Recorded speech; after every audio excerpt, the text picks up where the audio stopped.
کہ اصل یہ ہے کہ ہر طرح کی زینت عورت کے لیے حلال ہے جب تک کہ اس کے حرام ہونے کی کوئی دلیل نہ مل جائے، اور اسی آیت سے استدلال کرتے ہیں۔ مردوں کے لیے ریشم پہننا حرام ہے، سونے کے زیورات پہننا حرام ہے، لیکن عورتوں کے لیے اللہ نے انہیں حلال کیا ہے۔ تو اس لیے عورتوں کو اپنے شوہروں کے لیے، اپنے جوڑوں کے لیے زینت اختیار کرنا چاہیے، لیکن بعض امور کا خیال رکھنا چاہیے۔ پہلی چیز یہ کہ وہ زینت حرام نہ ہو، جیسے بالوں میں جو جوڑا لگاتے ہیں، الگ سے نقلی بال لا کے جوڑتے ہیں، شریعت نے اسے حرام قرار دیا ہے۔ ایسے ہی بالوں کو اکھیڑا نہ جائے، جیسے پلکوں کے اوپر جو بھوں ہے آنکھوں کے اوپر، اس کے بال کو باریک کرنے کے لیے بعض عورتیں اکھیڑتی ہیں، شریعت پہ اس پہ لعنت آئی ہے، اس لیے اس سے بچنا چاہیے۔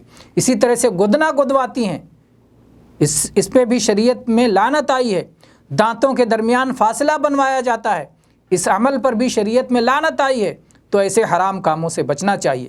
اور ایسے ہی زیب و زینت کے معاملے میں بہت مبالغہ نہ ہو کہ پتہ چلے کہ اکثر اور بیشتر قیمتی اوقات صرف آئینے کے سامنے خرچ ہو رہا ہے اور گھر کے ضروری کام باقی رہ جاتے ہیں۔ اسی طرح سے یہ بات بھی یاد رہے کہ یہ زیب و زینت اجنبی مردوں کے سامنے ظاہر نہیں کیا جانا چاہیے، ایسا کرنا حرام ہے۔ اور کیا اہمیت ہے زیب و زینت کی؟ اس اہمیت کو سمجھنے کے لیے ہم ایک متفق علیہ حدیث جو صحیح بخاری اور صحیح مسلم میں ہے، اس حدیث کو دیکھتے ہیں، اس سے زیب و زینت کی اہمیت سمجھ میں آئے گی۔ اللہ کے نبی کریم صلی اللہ علیہ وسلم ایک بار سفر سے واپس ہو رہے تھے، آپ نے اپنے صحابہ کرام کو مخاطب کر کے ارشاد فرمایا، ذرا ٹھہرو، گھروں کو شام میں پہنچو تاکہ پراگندہ بال عورت کنگھی کر لے، اور جس کا خاوند غائب تھا وہ صفائی ستھرائی کر لے، یعنی ناف کے نیچے کے بال وغیرہ صاف ستھرا کر لے۔ تو پہلے ہی اچانک گھر نہیں آ دھمکنا چاہیے، بلکہ اپنے پہنچنے کی اطلاع وقت سے پہلے دے دینی چاہیے، تاکہ بیوی اس کے استقبال کی اچھی تیاری کر لے، اور جب آدمی ملے تو اس کو دیکھ کر کے خوش ہو جائے، ایسی حالت میں نہ ملے کہ دیکھ کر کے نفرت پیدا ہو اور کراہت پیدا ہو۔